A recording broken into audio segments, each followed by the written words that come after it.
नमस्कार साथियों, स्वागत है आप सबका target classes with Hari sir में। आज हम लेके आए हैं छायावाद युग, जो आपने लास्ट लेक्चर में पढ़ा था आधुनिक काल, जिससे गद्य काल भी कहते हैं। इसमें पुनर्जागरण काल आपने पढ़ लिया था और द्विवेदी युग पढ़ लिया था। आज हमारा है छायावाद युग। सबसे पहले आप लोगों को बता देते हैं, प्लीज़ हमारे चैनल को सब्सक्राइब कर दें जो नए लोग हैं, और बेल आइकन को दबा दें। ठीक है, देखते छायावाद युग। छायावाद युग का समय 1920 से लेकर 1936 ईस्वी तक माना गया है। तो छायावाद युग का समय है 1920 से लेकर 1936 ईस्वी तक माना गया है। इसके अंदर चार कवि आते हैं। चार कवियों में जिन्हें चार स्तंभ भी कहते हैं। ठीक, चार स्तंभ में पहले कवि आपके आ जाते हैं जयशंकर प्रसाद, दूसरे आपके आ जाते हैं स्मितानंद पंत जी, थर्ड आपके आ जाते हैं सूर्यकांत त्रिपाठी निराला जी, चौथे हैं आपकी महादेवी वर्मा जी। ठीक है, देख लेते हैं कि छायावाद को किन कवियों ने क्या क्या कहा है। ठीक, सबसे पहले आपका देख लेते हैं।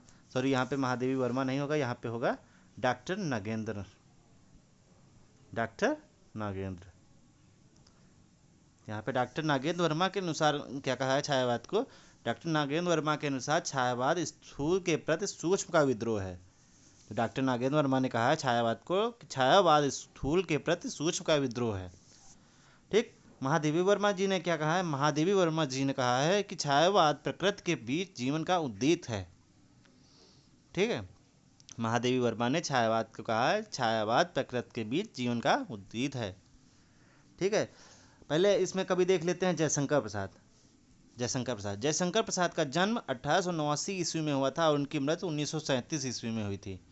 ठीक है, जयशंकर प्रसाद जो हैं छायावाद युग के पहले स्तंभ हैं। जयशंकर प्रसाद को छायावाद का प्रवर्तक माना जाता है। जो जयशंकर प्रसाद जी हैं इन्हें छायावाद का प्रवर्तक माना जाता है। ठीक है, इन्हें छायावाद का ब्रह्मा भी कहा जाता है। सॉरी, जो आपके जयशंकर प्रसाद हैं इन्हें छायावाद का ब्रह्मा भी कहा जाता है। जयशंकर प्रसाद जी को कलाधर के नाम से भी जाना जाता है। जो जयशंकर प्रसाद जी हैं इन्हें कलाधर के नाम से जाना जाता है। इनके बचपन का नाम झारखंडे प्रसाद है। जो जयशंकर प्रसाद जी हैं इनके बचपन का नाम झारखंडे प्रसाद था। ठीक है, देखते हैं जयशंकर प्रसाद जी की रचनाएं। जो जयशंकर प्रसाद जी हैं इनकी रचनाएं देखते हैं। इनकी जयशंकर प्रसाद की पहली रचना है प्रेम पथिक। ठीक, सबसे पहले इसे उन्होंने ब्रज भाषा में लिखा, बाद में इसे खड़ी बोली में लिखा। जो जयशंकर प्रसाद की प्रेम पथिक रचना है इसे पहले ब्रज भाषा में लिखा गया, बाद में खड़ी बोली में लिखा गया। नेक्स्ट है इनकी रचना चित्राधार। ठीक, नेक्स्ट है इनकी कौन सी, झरना है, आंसू है, कामायनी है। कामायनी एक महाकाव्य है जिसमें कुल 15 सर्ग हैं और इसकी भाषा अवधी है और इसका प्रकाशन वर्ष 1935 ईस्वी माना गया है। ठीक, जो कामायनी महाकाव्य है इनमें कुल 15 सर्ग हैं और उसकी भाषा अवधी है जो 1935 ईस्वी में लिखा गया है। इनका नेक्स्ट है महाकाव्य उर्वशी, जो बहुत ही फेमस है। इसे चंपू महाकाव्य भी कहते हैं। जो उर्वशी है इसे चंपू महाकाव्य भी कहते हैं। चंपू महाकाव्य में नेक्स्ट कवि आ जाते हैं सुमित्रानंदन पंत जी। सुमित्रानंदन पंत जी आ जाते हैं। इनका जन्म हुआ था 1900 ईस्वी में और इनकी मृत्यु हुई थी 1977 ईस्वी में। ठीक, इनके बचपन का नाम गुसाई दत्त था। ये कोमल कल्पना के लिए प्रसिद्ध थे।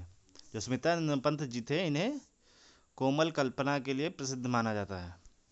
ठीक, इन्हें प्रकृति का सुकुमार कवि भी कहा जाता है। जो स्मितानंदन पंत जी हैं इन्हें प्रकृति का शिवकुमार कवि माना जाता है। ये छायावाद के विष्णु के नाम से भी जाना जाता है। ठीक, इन्हें छायावाद का विष्णु भी कहा जाता है। इन्हें देखते कौन कौन से पुरस्कार प्राप्त हुए। स्मितानंदन पंत को चितंबरा कृति पर, जो उनकी चितंबरा रचना है, सन 1968 ईस्वी में इन्हें ज्ञानपीठ पुरस्कार प्राप्त हुआ। सुमित्रानंदन पंत की जो रचना है चितंबरा से 1968 ईस्वी में ज्ञानपीठ पुरस्कार प्राप्त हुआ। और जो इनकी रचना है पल्लव, इसे छायावाद का मैनिफेस्टो या छायावाद का घोषणा पत्र कहा जाता है। ठीक, जो इनकी रचना है पल्लव इसे छायावाद का मैनिफेस्टो या छायावाद का घोषणा पत्र कहा जाता है। ठीक, इन्हें पद्म विभूषण से भी अलंकृत किया गया है। भारत सरकार द्वारा इन्हें पद्म विभूषण से भी अलंकृत किया गया है। नेक्स्ट कवि आ जाते हैं आपके सूर्यकांत त्रिपाठी निराला जी। सूर्यकांत त्रिपाठी निराला जी आ जाते हैं। इनका जन्म 1899 ईस्वी में हुआ था और इनकी मृत्यु 1961 ईस्वी में हुई थी।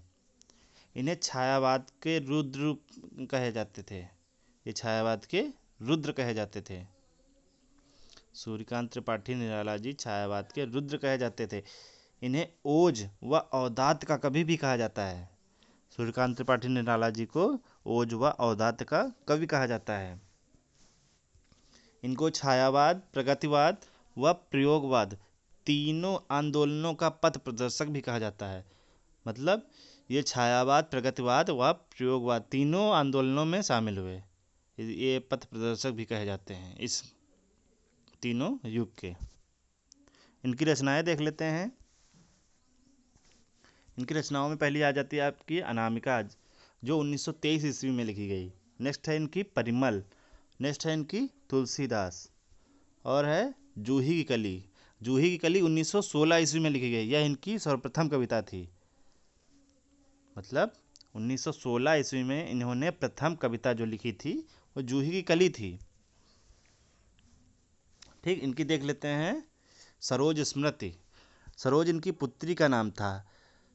पुत्री के देहावसान के शोक में इन्होंने सरोज स्मृति की रचना की, जो बहुत इंपॉर्टेंट है इनकी रचना। नेक्स्ट आपके देख लेते हैं महादेवी वर्मा जी। महादेवी वर्मा जी ये चार स्तंभ में से आखिरी हैं महादेवी वर्मा जी। इनका जन्म देख लेते हैं 1907 ईस्वी में हुआ था और इनकी मृत्यु 1987 ईस्वी में हुई थी। ठीक, ये आधुनिक युग की मीरा व वेदना की कवित्री मानी जाती हैं। महादेवी वर्मा को आधुनिक युग की मीरा व वेदना की कवित्री कहा जाता है। ठीक, महादेवी वर्मा जी के काव्य में विरह की प्रधानता रहती है।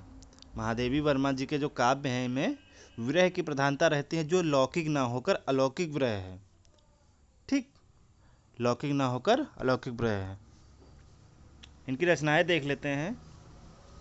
रचनाओं में इनकी आ जाती पहले निहार, जो 1930 ईस्वी में लिखी गई। नेक्स्ट है इनकी रश्मि, 1932 ईस्वी में लिखी गई।